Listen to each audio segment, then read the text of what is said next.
ठीक है बच्चे लोग, अगला क्वेश्चन है संगत कोण विधि द्वारा समांतर रेखाएं खींचना। इससे पहले हमने क्या किया था, प्रकार की सहायता से समांतर रेखा खींचा था। अब हमने क्या करना है, संगत कोण विधि द्वारा समांतर रेखाएं खींचना है। कैसे खींचते हैं बताते जाता हूँ। उससे पहले तुमको जानना पड़ेगा संगत कोण होता क्या है। संगत कोण मैंने 9वीं में बता चुका है। संगत कोण का मतलब होता है कि अगर दो समांतर रेखाएं हैं और एक कोई तिर्यक रेखा दोनों समांतर रेखा को काट रही है तो उसके ऊपर बनने वाला कोण एक दूसरे के क्या रहेगा, बराबर रहेगा। ये कहलाता है संगत कोण। वैसे जो इधर कोण बनेगा वो भी एक दूसरे के बराबर रहेगा, वैसे इधर कोण बनेगा वो भी एक दूसरे के बराबर रहेगा, वैसे इधर ऊपर कोण बनेगा एक दूसरे के बराबर रहेगा। मतलब इसका ऊपर वाला, इसका ऊपर वाला, इसके नीचे वाला, इसके नीचे वाला, इसके नीचे वाला, इसके नीचे वाला, इसके ऊपर वाला, इसके ऊपर वाला एक दूसरे से क्या रहेंगे, बराबर रहेंगे। ये कहलाता है संगत कोण। तो इस विधि द्वारा हमको क्या करना है, एक समांतर रेखा खींचना है। ठीक है, कैसे करते हैं बताते जाता हूं, देखते जाना। ठीक है, इसमें भी वही चीज है। सबसे पहले क्या करना है, हमको एक सरल रेखा खींचना है जिसको नाम दिए अपन पी क्यू। ठीक है, सरल रेखा खींच दिए, कितना भी सेंटीमीटर का कोई दिक्कत नहीं है, कितना भी सेंटीमीटर का है तुम्हारे ऊपर है। इसको नाम दे दो पी क्यू। तो रचना के पद में क्या आ जाएगा, पहला पॉइंट हो जाएगा स्केल की सहायता से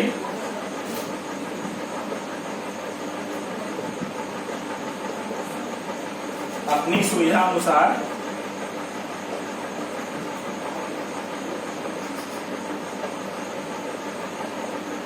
एक सरल रेखा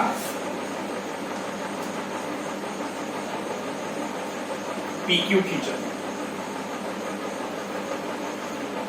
ये पहला पॉइंट हो गया। अब क्या करना है, इसी सरल रेखा में दो बिंदु मानना है। तो नाम ले लो इसको A, इसको B। अपने सुविधा अनुसार, इसको भी नापने की जरूरत नहीं है, लेकिन ज्यादा छोटा लेना ना ज्यादा बड़ा लेना। ठीक है, तो दूसरा पॉइंट, सरल रेखा PQ पर क्रमशः दो बिंदु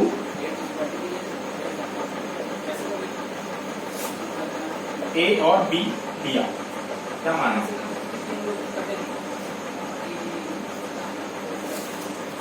ठीक है।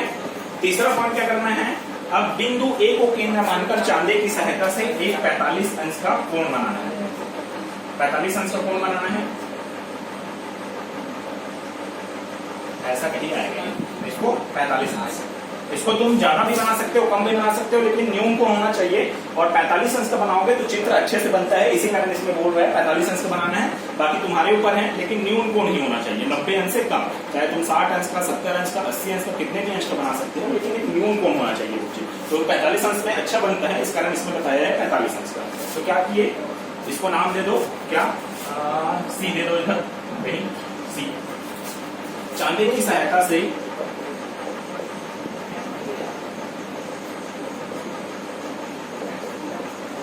बिंदु A को केंद्र मानकर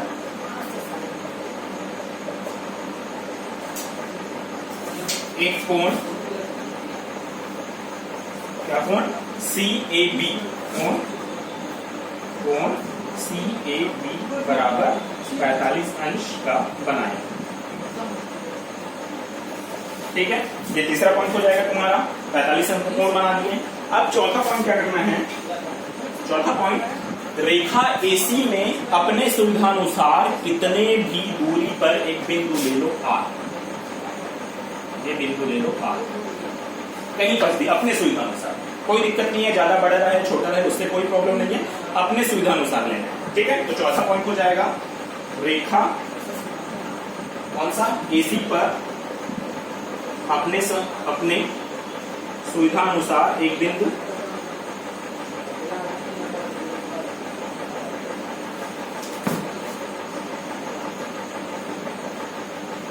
R अंकित किया।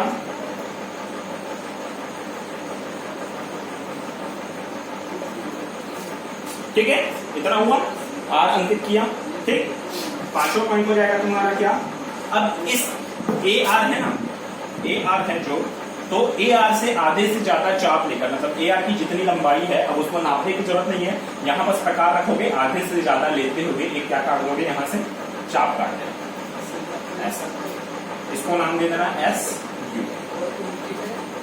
आया समझ में क्या किए, मतलब ए आर की जो लंबाई है उससे आधा से ज्यादा चाप लेकर एक क्या काटा, चाप काटा, जिसको नाम दिया एस यू।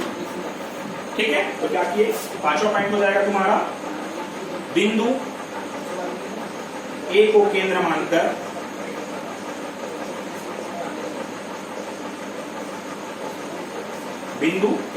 मानकर प्रकार की सहायता से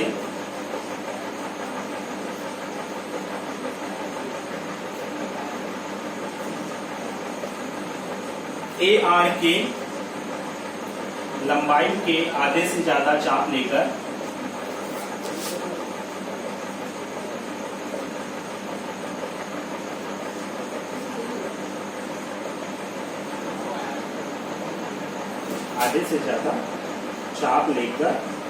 एक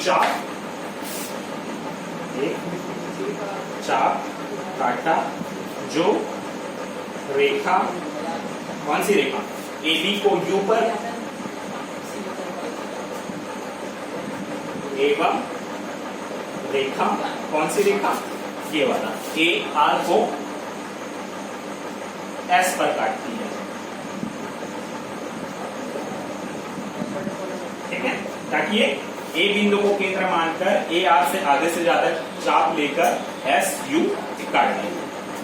ठीक है, अब इसी चाप को बिना बदले हुए कहां पर रखना है, बिंदु R पर रखना है और एक चाप काटना है। इसी चाप को बिना बदले हुए चाप R पर रखो, तुम क्या प्रकार, और एक चाप काटो और ये चाप को थोड़ा सा नीचे ले आना, ऐसा, ताकि ये और ये आपस में कट सके।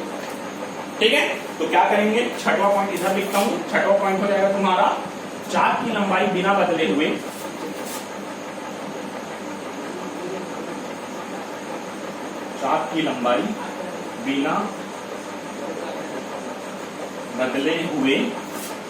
बिंदु, इसको मानकर R को केंद्र मानकर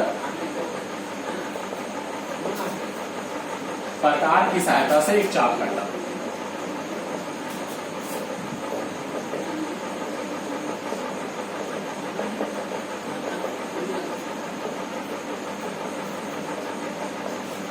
इतना है समझ में, मतलब जितना A पे रख काटोगे उतना ही किसमें रख के काटोगे, R पे रख काटोगे। ठीक है, इसको नाम दे दो तुम TX। चाप की लंबाई बिना बदले हुए बिंदु R को केंद्र मानकर प्रकार की सहायता से एक चाप, यहां पर लिखो TX काटा। ठीक है, TX काट लिया अपन। ठीक, अब क्या करना है, U और S की लंबाई नापना है, चाप नहीं काटना है। U और S की लंबाई नापो, मतलब U पर क्या रखो, प्रकार रखो, S तक फैलाओ, मतलब यहां से यहां। चाहो तो तुम क्या कर सकते हो, यहां पर छोटा सा चाप काट देना, कोई दिक्कत नहीं है, या फिर इधर रख के यहां भी चाप कर सकते हो, कोई दिक्कत नहीं है। लेकिन हमको यहां पर से कोई मतलब नहीं है चाप ऑफ काटने से, हमको क्या करना है, मेन इसका लंबाई नापना है कि SU कितना बड़ा है। ठीक है, SU का लंबाई लेते हुए क्या करना है हमको, SU का लंबाई लेते हुए हमको करना है क्या, SU का लंबाई लेते हुए एक को रखना है R पर रखकर यहां एक चाप काटोगे ऐसा। ठीक है, और एक को रखना है यहां T पर और एक यहां भी ऐसे चाप। ठीक है, क्या किए, मतलब SU की चाप की लंबाई को नापे, SU की चाप की लंबाई को नापे, और क्या किए, R पर रखे, R पर रखते हुए एक ये वाले चाप पर चाप काटे और इधर T पर रखते हुए एक नीचे चाप काटे। दोनों चाप एक दूसरे को यहां पर कहीं काटेंगे, मतलब 3 चाप मिलेगा, एक ये पहले से चाप है, एक इधर वाला जो R से काटे हो और एक जो T से काटे हो। ठीक है, एक मिनट,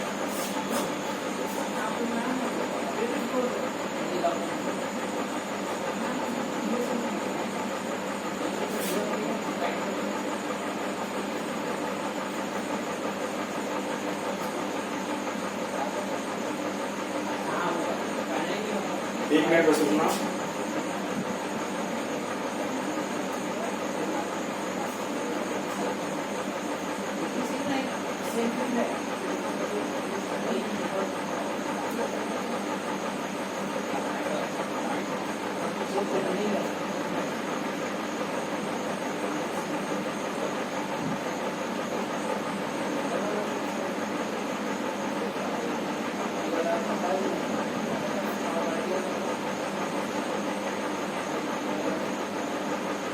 अच्छा ठीक है, सॉरी एक गलती यहां हुआ कि आर से नहीं काटना है, आर से नहीं काटना है, किससे काटना है, ओनली टी से काटना है, टी पर रखते हुए ऐसे करना है, आर से नहीं काटना है। मतलब तुम्हारा 7वां पॉइंट में क्या हो जाएगा, 7वां पॉइंट में ये होगा कि हमने प्रकार की सहायता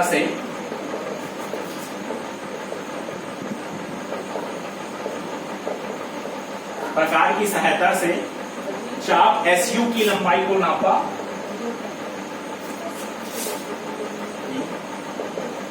लंबाई के बराबर चाप लेकर बिंदु P को केंद्र मानकर TU पर एक चाप, इसको नाम दे दो तुम y काटा। मतलब क्या किए, प्रकार की सहायता से, ठीक है, प्रकार की सहायता से चाप SU की लंबाई के बराबर चाप लेकर, मतलब SU की लंबाई को नाप लेना, कितना है SU की लंबाई बराबर चाप लेकर बिंदु T को केंद्र मानकर TX, यहाँ TU नहीं TX पर एक चाप y काटा। आया समझ में? मतलब क्या करना है हमको, करना ये है कि अगले स्टेप में SU की लंबाई को नापना है, SU कितना लंबा है, किसकी सहायता से नापोगे, प्रकार की सहायता से नापोगे, और T पर उसी लंबाई के चाप को रखोगे, T पर रखोगे और TX पर काट दोगे, तो क्या मिलेगा हमको, y बिंदु मिलेगा। ठीक है, मतलब प्रकार की सहायता से चाप SU की लंबाई के बराबर चाप लेकर बिंदु T को केंद्र मानकर TX पर एक चाप y करना। ठीक है, y बिंदु मिल जाएगा हमको। अब क्या करना है, y बिंदु को S बिंदु से मिला देना, ये सीधा जाएगा, मेरा थोड़ा सा टेढ़ा हो रहा है, तुम लोग का जब बनाओगे तो अपने आप ये सीधा हो जाएगा। आया समझ में? अगला स्टेप क्या करना है, अगला स्टेप 8वां हो जाएगा, बिंदु इसको S को नहीं S को नहीं, R को, सॉरी S को नहीं, R, बिंदु R को बिंदु Y से मिलाया, S को नहीं मिलाना है, ये चीज ध्यान रखना ना, बिंदु R को बिंदु Y से मिलाया, तो बिंदु R को बिंदु Y से मिलाया, तो लास्ट पॉइंट हो जाएगा 9वां। इस प्रकार हमने AB समानांतर RY खींचा, इस प्रकार हमने AB समानांतर RY खींचा। ठीक है, एक बार फिर बता रहा हूं कैसे कैसे करना है। इसमें हमको क्या समांतर रेखा खींचनी है, लेकिन कौन सी विधि द्वारा, संगत कोण विधि द्वारा खींचनी है। ठीक है, तो सबसे पहले क्या किए, PQ कोई एक सरल रेखा ले लिए, नापने की जरूरत नहीं है, अपने सुविधा अनुसार ले लेना तुम। उस PQ पर दो बिंदु अंकित किए, A और B। ठीक है, कितना हुआ, A बिंदु को केंद्र मानकर एक 45 अंश का कोण CAB बना लिया, 45 अंश का कोण मिल गया। ठीक है, अब अपने सुविधा अनुसार चाप लेकर क्या बिंदु काट दिए, R1 क्या काटे, चाप काटे। ठीक है, अपने सुविधा अनुसार चाप लेकर प्रकार की सहायता से A बिंदु पर रखोगे, R काट दिए। ठीक, इतना हुआ खत्म। अब क्या करना है, अब करना है, R बिंदु मिल गया हमको, तो अब क्या करना है, A बिंदु पर फिर से प्रकार रखना है और AR के आधे से ज्यादा चाप की लंबाई लेकर या आधे से ज्यादा लंबाई लेकर एक चाप काटना है SU, जो कि रेखा AR को S पर काटती है और AB को U पर काटती है। आधे से ज्यादा लेना है, नापना नहीं, बस तुमको दिख जाएगा प्रकार की सहायता से आधे से ज्यादा ले लीजिए। अब उसी चाप की लंबाई को बिना बदले हुए फिर R पर रखना है, ऊपर की ओर एक और काट देना है। यहाँ पर ये किसमें कटेगा, T पर कटेगा और TX नाम दे दिए इसको। ठीक है, TX नाम दिए, इतना हो गया। अब क्या करना है, तुमको SU की लंबाई को नापना है। ठीक, SU की लंबाई को नापना है कि कितना लंबा है SU, किसके नापोगे, स्केल से नहीं नापना है, प्रकार से नापना है। और T बिंदु पर रखते हुए प्रकार को इधर एक चाप काट देना है, किस पे, TX पर। TX पर चाप काट दिए, हमको कौन सा मिल जाएगा, Y बिंदु मिल जाएगा, Y को R से मिला देंगे, इस प्रकार क्या RY जो है वो AB के समानांतर हो जाएगा। इतना ही है बस तुम्हारा संगत कोण विधि द्वारा समांतर रेखा। ठीक है, ठीक।